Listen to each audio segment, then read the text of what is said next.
بسم اللہ الرحمن الرحیم۔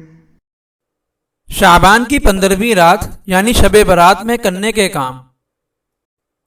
شعبان کی 15ویں رات میں شریعت کی طرف سے عبادت کا کوئی خاص طریقہ اور عبادت کی کوئی خاص قسم مقرر نہیں ہے، بلکہ ہر شخص کی اپنی سہولت اور طبیعت کے ذوق پر چھوڑ دیا گیا ہے، لہذا اپنی سہولت کو دیکھتے ہوئے اس رات میں عبادت کرنی چاہیے۔ آسانی کے لیے شب برات میں کرنے والے کاموں کو بیان کیا جاتا ہے۔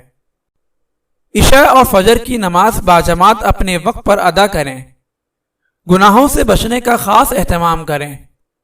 اس رات میں توبہ اور استغفار کا کثرت سے اہتمام کریں۔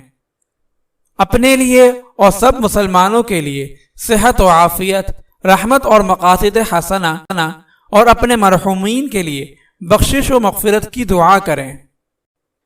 جتنا سہولت اور آسانی سے ممکن ہو، خواہ تھوڑی دیر کیوں نہ ہو، نوافل، ذکر و تلاوت وغیرہ کریں۔ منکرات سے بچتے ہوئے اتفاق سے قبرستان جائیں اور اس کو لازم اور ضروری نہ سمجھیں۔ 15 شعبان کا روزہ رکھیں اور اس کو ضروری نہ سمجھیں۔ اگر 15 تاریخ کے ساتھ 13 اور 14 تاریخ کا بھی روزہ ملا لیا جائے اور ان کو ایام 20 بنا کر رکھا جائے تو زیادہ بہتر ہے۔